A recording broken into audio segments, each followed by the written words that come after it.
Hello and welcome to Atheist Torah Study. My name is Emma and I'm the host.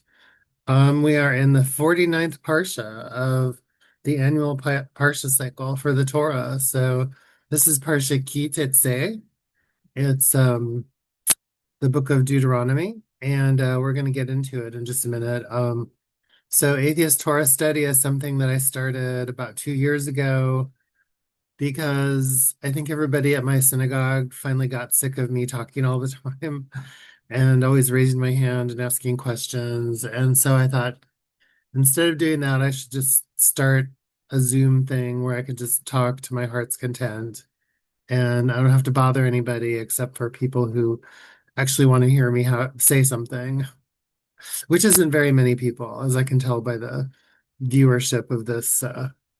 But it gives me a chance to talk and get some of my ideas out. And I'm an atheist and I'm also a Jew.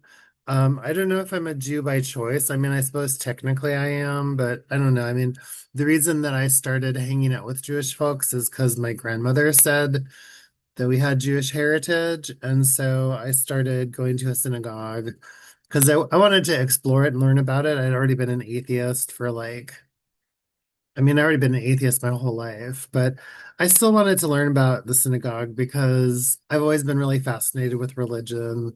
I grew up in a monotheistic tradition, and I lost my belief in God and in religion when I was 18, but I've still always been really interested in religion. Like, why do people believe it?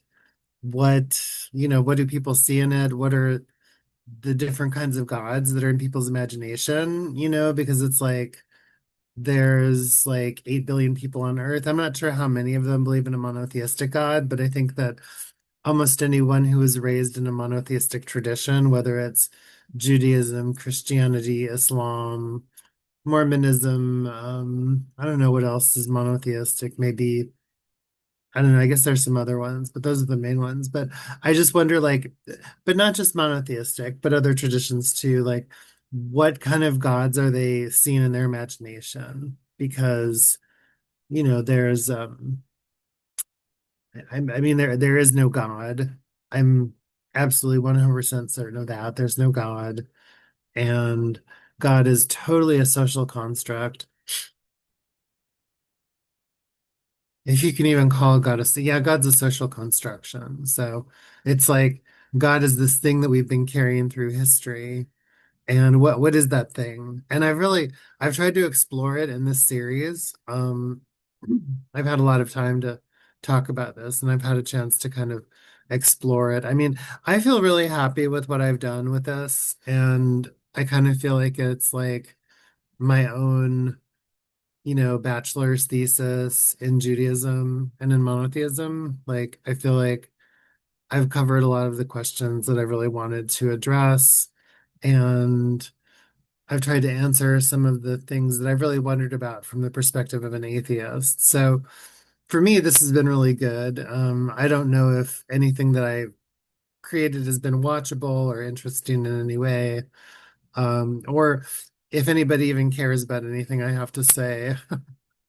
And that's fine. I mean, I've worked out a huge problem for me intellectually around the origin of the Torah, how I see the Torah's origins, and how I see the text in relationship to um, its current history. So that's been really helpful. I mean, I think I have a lot more one of the things I thought about this week when I was doing this was I thought about how um, the rabbis of the Talmud, I think, really, in some ways, really created Judaism. I mean, I think that there was a kind of temple worship that happened in the time before the Torah was written down and widely distributed.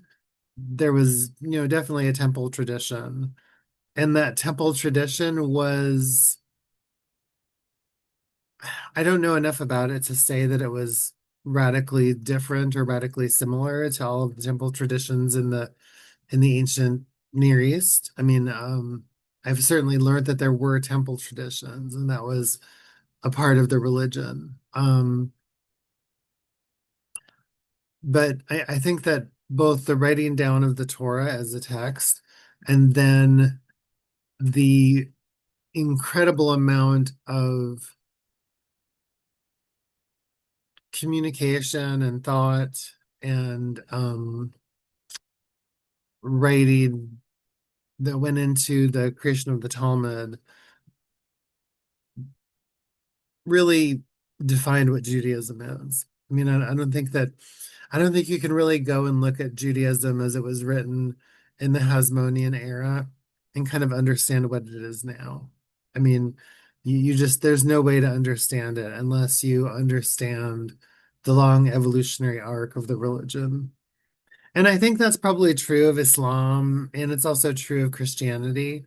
So it's like, I mean, with all three of these religions, I mean, I don't think that you can just look at their source texts and then try to understand what they are now.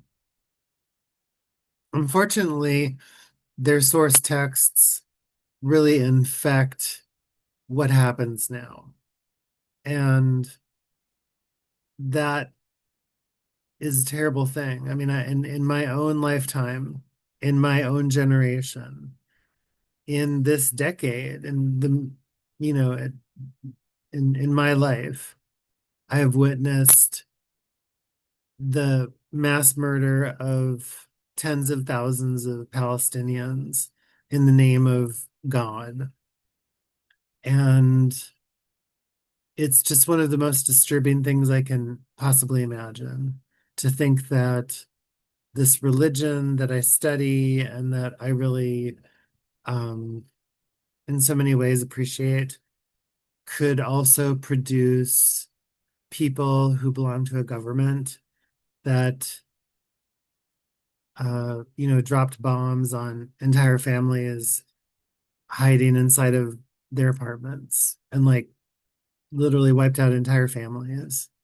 Um, all in the name of some kind of security. It's just, and it's not, this isn't the only case in which people have mass murdered each other over God. I mean, the start of this current round of murders started with Hamas murdering Jews in the name of God, you know, and it's just it's not that, I mean, during the ideological period of the early 20th century and going deep into the ideological period, literally, millions of people were murdered in the name of political ideology. So it's not that this is the only way in which people can be mass murdered. I mean, they're not just mass murdered in the name of God, they're also mass murdered in the name of ideology. It just kind of shows that, like, no matter what we try to do, we just keep on doing the same stupid things over and over again. And the Torah is a really interesting document of that because it's a document of all of the ways in which a society fails to ask really important questions. And then the redactors of the Torah and the writers of the Talmud really look at those questions, and they go into it really deeply. And that's, I think, where like the really elevated part of spiritual traditions come from. I mean, I think the same thing happens in Christianity and the same thing happens in Islam. People look at those traditions and they try to extract some good out of them. And then they hold the good up as an ideal, as something to aspire toward, and they call it God. And it's a symbol of our better capacity for being ethical. Anyways, I need to plug in my computer, so I'm going to pause this for just a minute. Hi, I'm back and now I'm plugged in. So, anyways, let's see, what was I talking about? Yeah, I was talking about monotheism, but my thought process got interrupted. So I'll just move on to the text. So this is portion Teitze. Um, this portion contains, let's see, 73 mitzvot, I think. It's got the most mitzvot. A mitzvot is like an obligation you're supposed to fulfill in Jewish tradition. So this has, I think, the most mitzvot of any parsha. So I call this the atheist Parsha. Like if there's any Parsha in the text that's an atheist Parsha, this is the atheist Parsha. And part of the reason I call it the atheist Parsha is because like if you were looking for reasons to be an atheist in the text, like this one gives you the most reasons to be an atheist. And it's kind of hard to explain. It's kind of hard to understand a lot of what the redactors are trying to do here. I mean, the text has been softened over the generations by the rabbis of the Talmud and by tradition in order to kind of repurpose it and to give it like a different meaning. I mean, the idea is that if this is the word of God, let's like, massage the text and get a better word of God out of it than what it says on face value. Because if you're just like an atheist like me, just reading the text, doing a straight read, and you don't know anything about it, then like, or if you weren't an atheist before, but you were thinking about it, and then you like read this text, then by the time you're done with it, like I guarantee you that you will become an atheist because you would just be like, there's just no God in the entire world that would make me want to be like this. There's just I just can't imagine what kind of an ethics a God would have who would write these horrible, horrible things, starting with the very beginning. So let's get into it, and we'll just see how far we get with the text. Okay. So here it is. It's Parsha Ki Teitze. It's Deuteronomy chapter 21, verse 10. And again, we're at the very tail end of Moses's life. And these are supposed to be instructions from Moses. And it's also supposed to be obligations that you have to the tradition. It's supposed to be the word of God. So, but I just, what I see in the text is I see the redactors of the Torah writing down a bunch of random proclamations that probably had some kind of specific meaning to them and to like a few of those people. And somehow that got turned into the word of God. And so it's like a to-do list of things that either people have thought up in their imagination or that they thought really did need to be addressed. And so they just wrote it down. It kind of got, it's like your junk drawer, basically. This is like the junk drawer of the Torah. And it's like you don't know where to put some things in the Torah, so you just kind of stuff them in the back somewhere. And that's like where all of these are put. So it's basically a series of instructions and situations for how you deal like different things you're supposed to do. So um anyways, and all of them lead straight to atheism. Okay. Ki Teitze. Here's the very first. Okay. Chapter 21, verse 10. When you take the field against your enemy, the Eternal, your God delivers them into your power, and you take some of them captive. And you see among the captives a beautiful woman, and you desire her and would take her for your wife. You bring her into your household. She trims her hair, pares her nails, and discards her captive's guard. And she spends a month's time in your household, lamenting her father and mother. After that, you may come to her and thus become her husband, and she shall be your wife. Then, should you no longer want her, you must release her outright. You must not sell her for money, since you had your will of her. You must not enslave her. Okay, so that's the first mitzvot. Welcome to the world of atheism. If you hadn't been an atheist before, I would just like to welcome you. this is kind of a hard way to become an atheist by reading that particular mitzvot, but if you read it and you passed through the tunnel of doubt into the world of atheism, I would just like to welcome you. So, what exactly is this text saying? Uh, so the text, the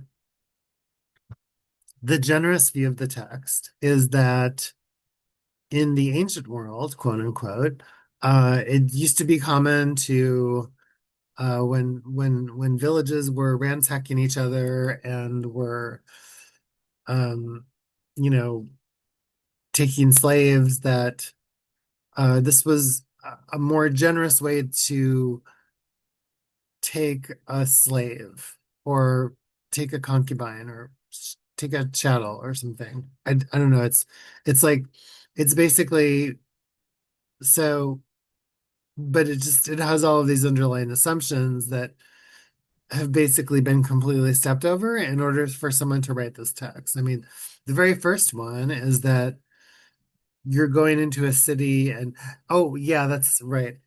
I forgot about that. Okay, so this is supposed to be a set of instructions for the people going into the land. So like right now in the story, they're out in the on the other side of the Jordan, and there's a big army, and they're about to go in and take Israel. And so this is a set of instructions for what they're supposed to do once they get into Israel.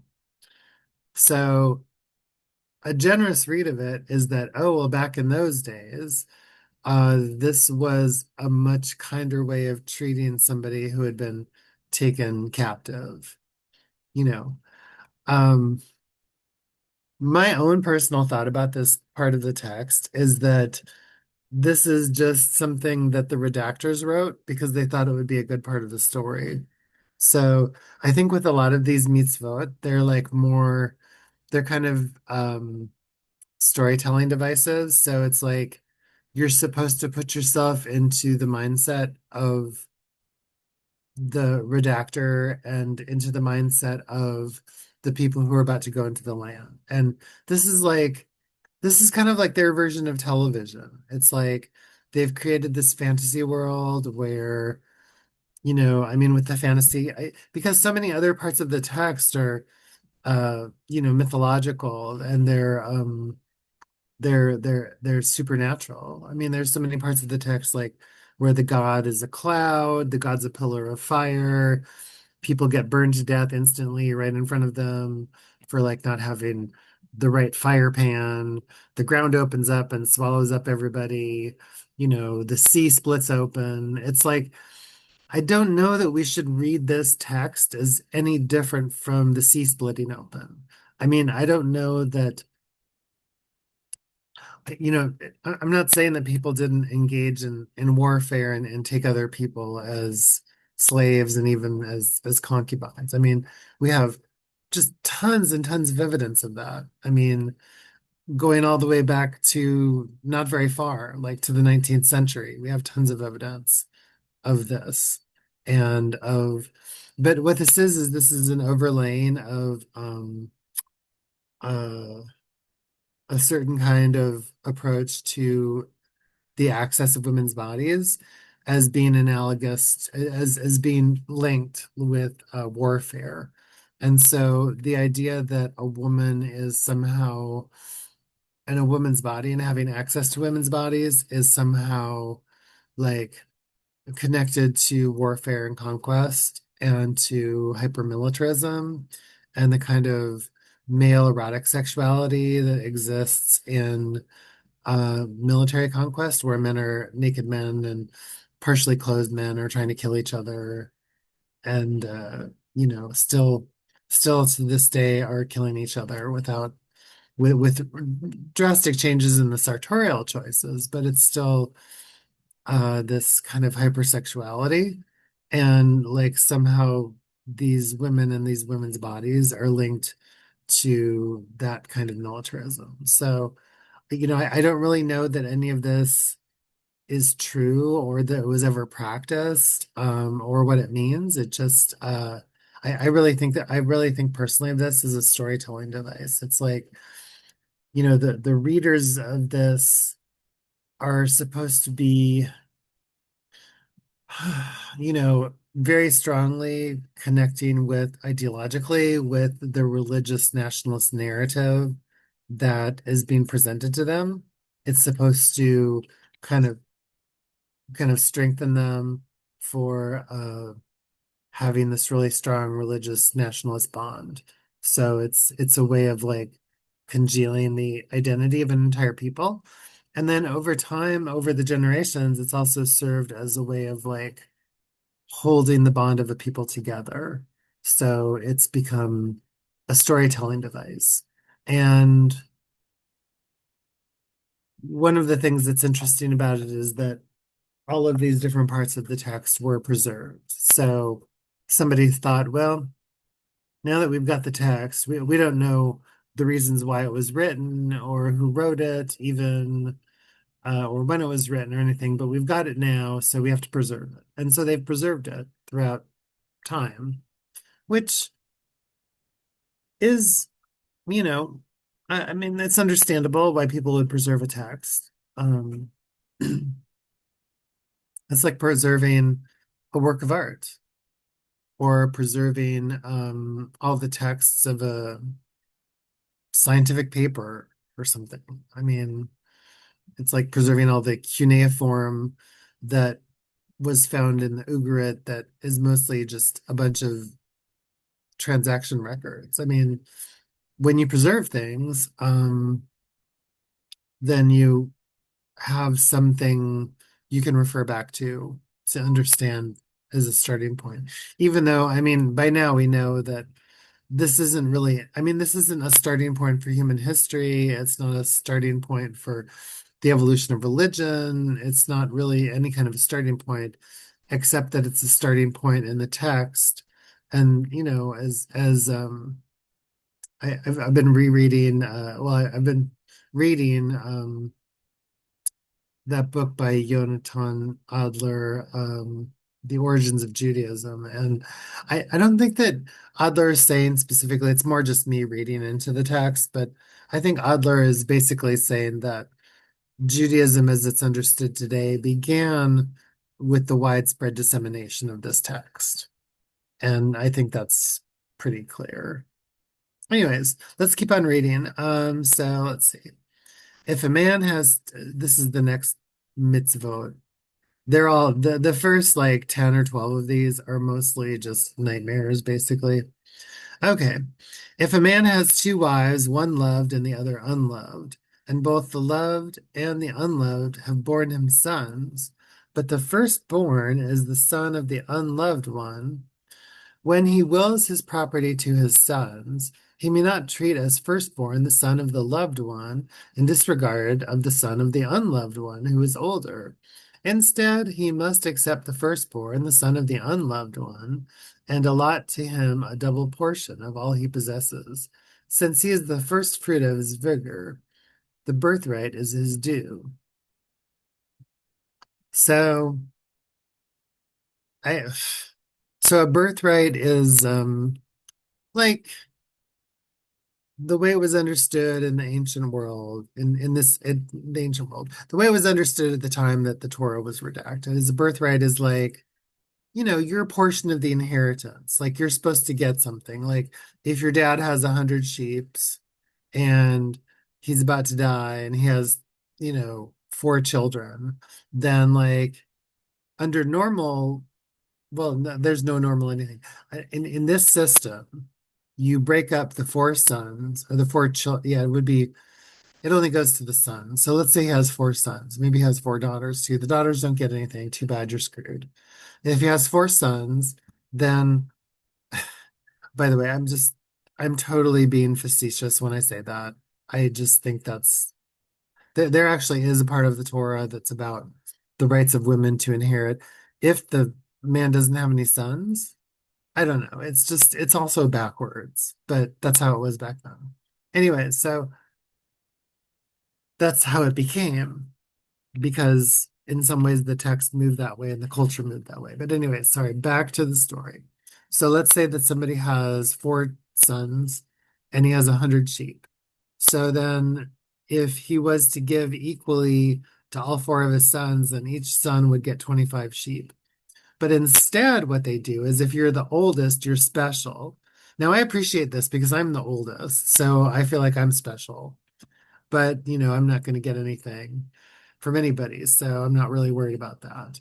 Anyways, but let's say if you're the oldest. So basically, what you do is you count the oldest twice in the tradition. So it's almost like you had five sons. So if you had 100 sheep and you had five sons, then each one would get 20.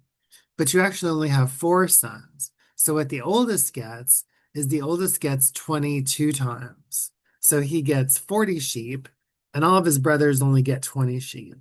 And that sucks. It's totally, but it doesn't matter because in Jewish tradition, uh, this is trying to, so what this is trying to do is this is trying to go back into the Torah. It's actually an example of what the Talmud does so well. It's really setting an example for the Talmud. So in the Torah, in the story of Jacob and Esau, Jacob fools his father into giving him the birthright, even though he's the youngest son. So in the story of Jacob and Esau, where there were two sons, then if there were 50 sheep, each son would get 50 sheep. But because of this birthright thing, you would act as if there were three sons. So there would be 33 and a third sheep each. And in the tradition, Esau should have gotten 66 and two-thirds sheep, and Jacob should have gotten 33rd and one-third sheep. But instead, Jacob fooled his father into thinking that he was Esau. And so he ended up giving him the birthright. So he got 66 sheep and Esau only got 33. And this text is supposed to be correcting it. So in the text, the text is basically telling you don't be like Jacob. That's basically what it's doing. So not that any of this makes any sense. If you didn't know anything about this and you were reading it, you would just be like, okay, the first thing you'd notice is that in the story, somebody has two wives. So, it's like, I mean, hello, two wives. Okay, so in modern times, we're like, well, monotheists are monogamous, monogamous monotheists. It rhymes. So if you have a husband or a wife, then that's it. You don't have any more husbands or wives.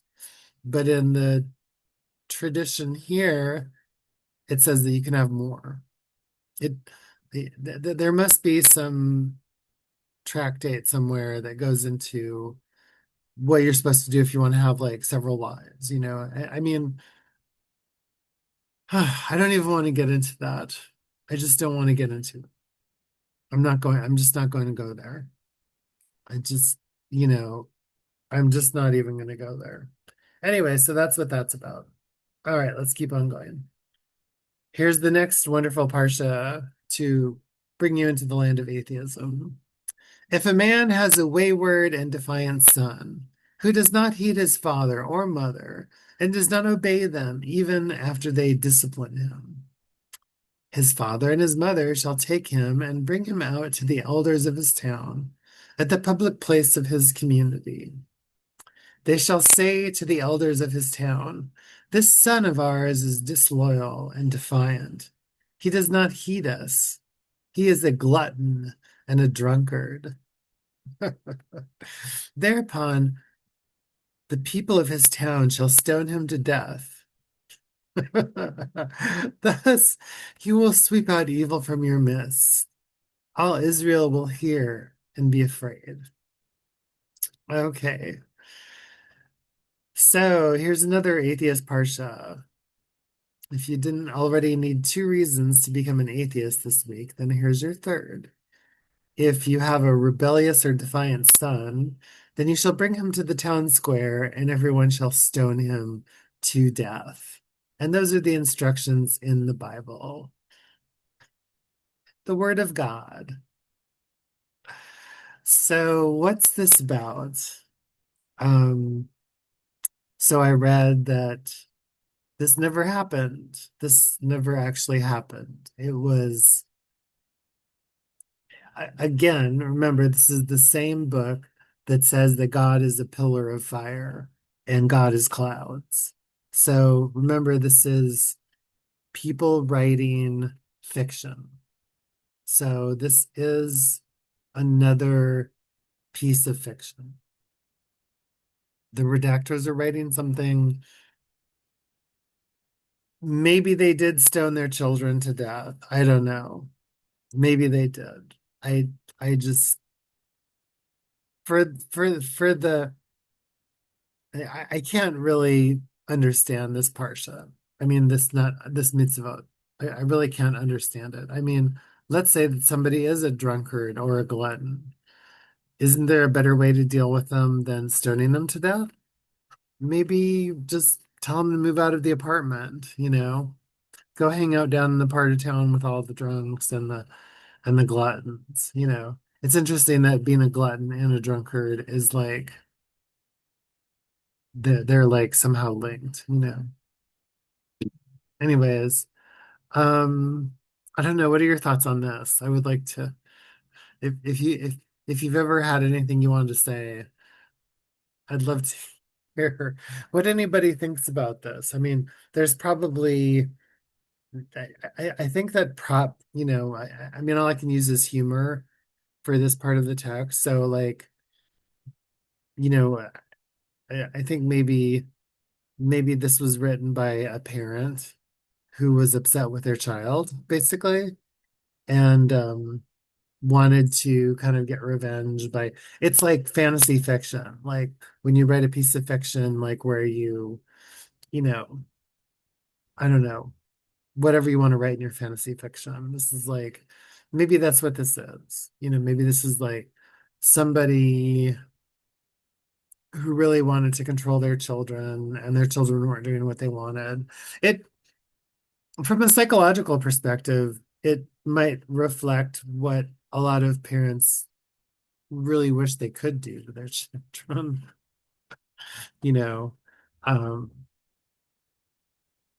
I mean, it it it it it's interesting because it's related to the very first mitzvot here too. It's like this idea of possession, this idea that somehow your children are something that you possess and that you have absolute control over them all the way to the point of their death, which we know in the ancient world was actually true up to a point, you know, just true. So yeah, anyways, there's more I could say about this, but I don't think I want to go down that rabbit hole.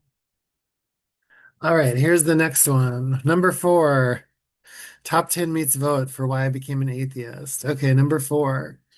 If someone is guilty of a capital offense and is put to death, so there's the start. Okay, if someone is guilty of a capital offense and put to death, and you impale the body on a stake, you must not let the corpse remain on the stake overnight, but must bury it the same day. For an impaled body is an affront to God. You shall not defile the land that the eternal, your God, is giving you to possess. So again, this is another mitzvah. This is an obligation. This is God telling you through the words of Moses that when you impale somebody on a stake, you cannot leave them overnight. And this is the word of the Lord. Thanks be to God. So, what is this horrible, horrible mitzvot trying to tell us about anything? Why is this in the Bible? Why is this in the Torah? Okay, so let's go to the start. I hate to even spend time on this, but it's in the Torah and I'm doing Atheist Torah Study. So, okay, so first of all, what is a capital offense? A capital offense could be lots of things. The Torah actually tells you what some of the capital offenses are. If you gather firewood on Shabbat. That's a capital offense.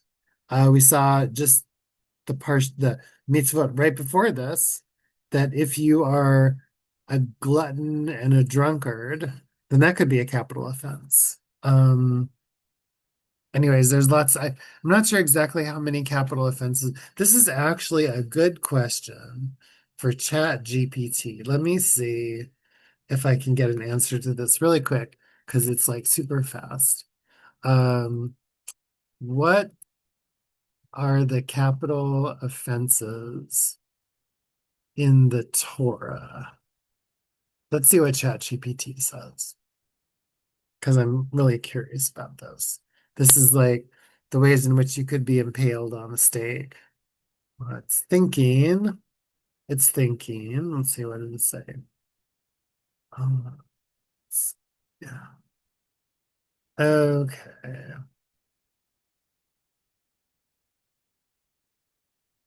Oh, hello.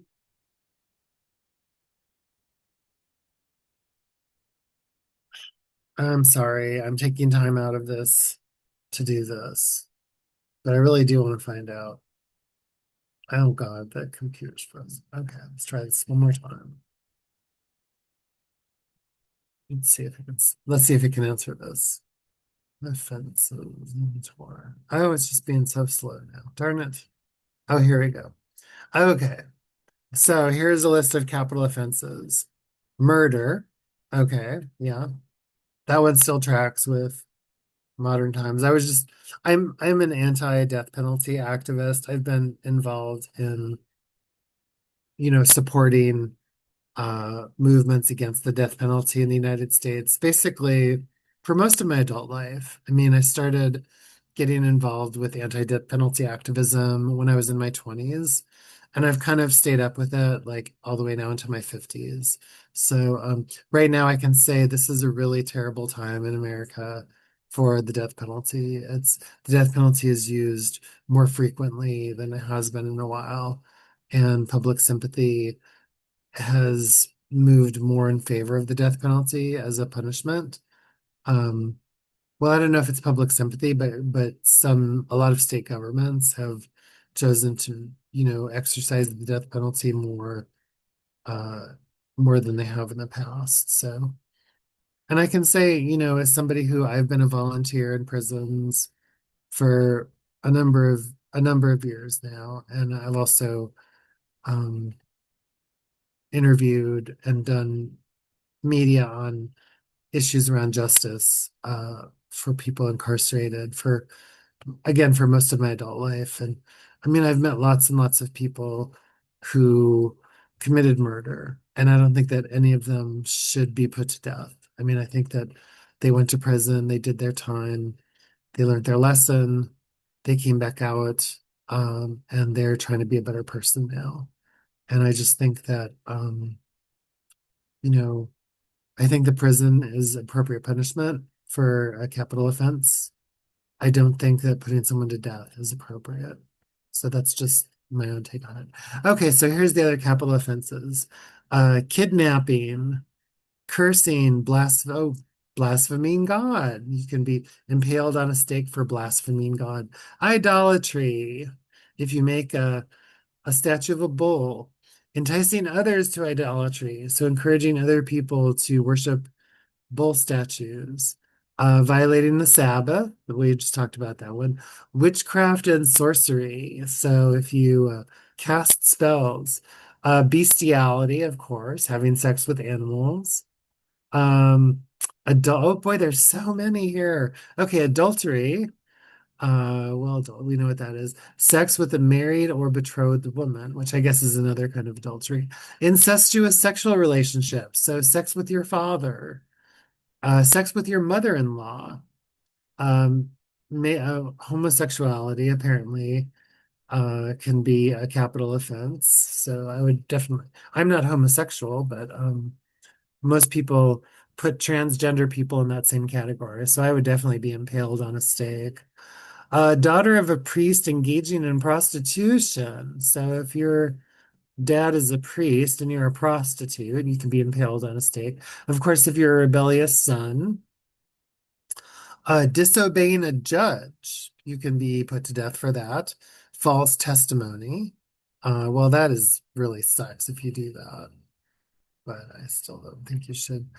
Sexual violation of a betrothed woman can be put to death. And finally, blasphemy. So if I said any kind of blasphemy. So apparently, that is a list of capital offenses in the Torah. So let's see. Anyways, uh, but I wanted to offer another window on the Parsha. Um, so well, a couple of things. So first of all, again, this is mostly fiction. This is about a set of instructions to a hypothetical group of people who probably didn't really exist except in the writer's imagination. And the point of the text is to make you empathize with these people who are about to go and do all of these terrible things. And they're obviously going to be taking the land. They're going to be doing all kinds of terrible things, and they're going to be acting like people do in war, where they do terrible things. And this is supposed to be a set of guardrails against their behavior. So that's kind of what this is, you know. Um, oh, hang on just a minute. Sorry, I have to pause for just a minute because I hear an alarm going off. This is very annoying. I'll be right back. Okay, I'm back. Hello. So, the other take that I just wanted to bring to this particular mitzvah is, this mitzvah was written around a time when people actually did do this sort of thing a lot. I mean, they would take, armies would just brutally murder people and they would leave them up on stakes, leave their dead bodies out for people to see. So a dead body was kind of like a form of propaganda.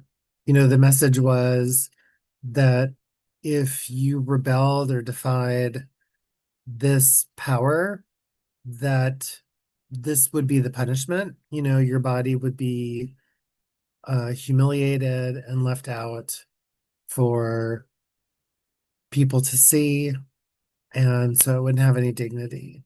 And so this is also a way of kind of making a commentary about the practices of different powers that existed at this time and how they engaged in warfare.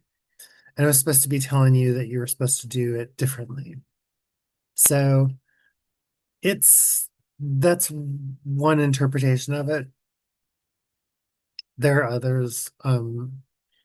But the main thing is that this is yet another reason to be an atheist, because to think that there's a God somewhere who, first of all, is telling you to murder people, and then also telling you to put their bodies up on a stake, and then is saying, oh, after you've murdered them and put them on a stake, then you have to bury them because otherwise you're offending the dignity of God, is just, it's just so, there's just no way to connect with that. Sorry. They're just not for me anyways.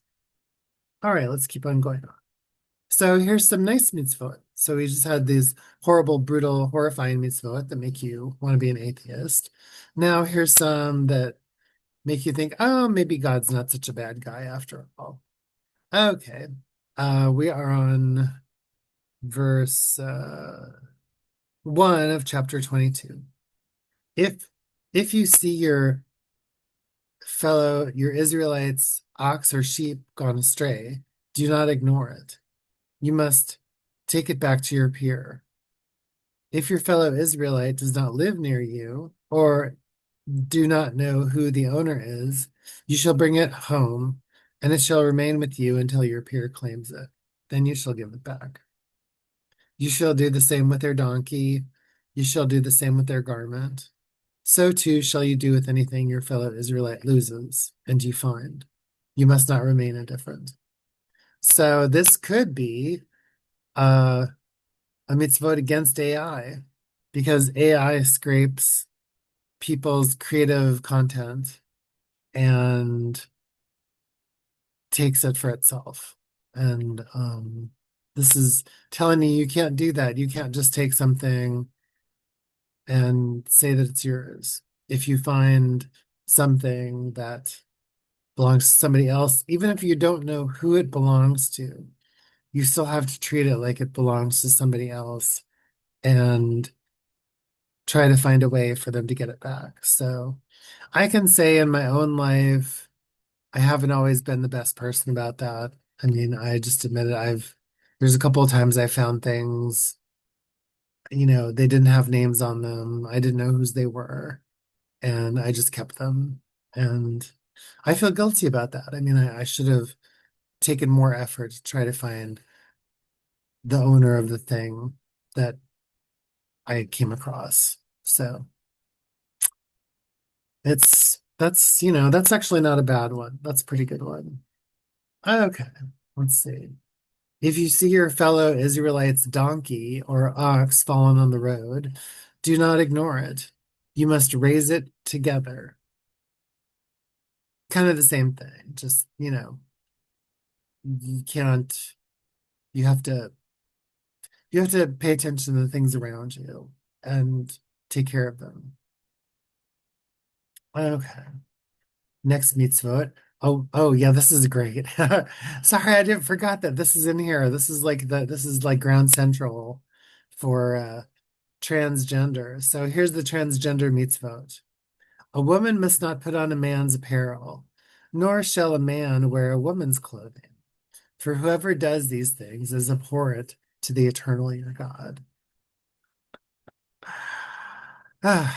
Okay, so first of all, I just want to say that one of the reasons I'm a Jew and love hanging around Jews is because Jews are super, not all Jews, but in Reform and uh, renewal and non-affiliated circles are just so super, super welcoming of transgender people.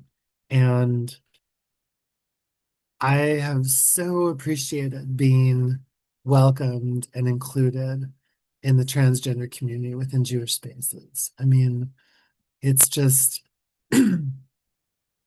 so whatever these mitzvot says, apparently it's not practiced by a lot of Jews. So, um, and I've done Torah studies about this. I've talked about this. I've written about this particular mitzvot, as have lots and lots of other transgender Jews. Um, but still, you do have to look at it and, just do a plain read of it and see what it says. I mean,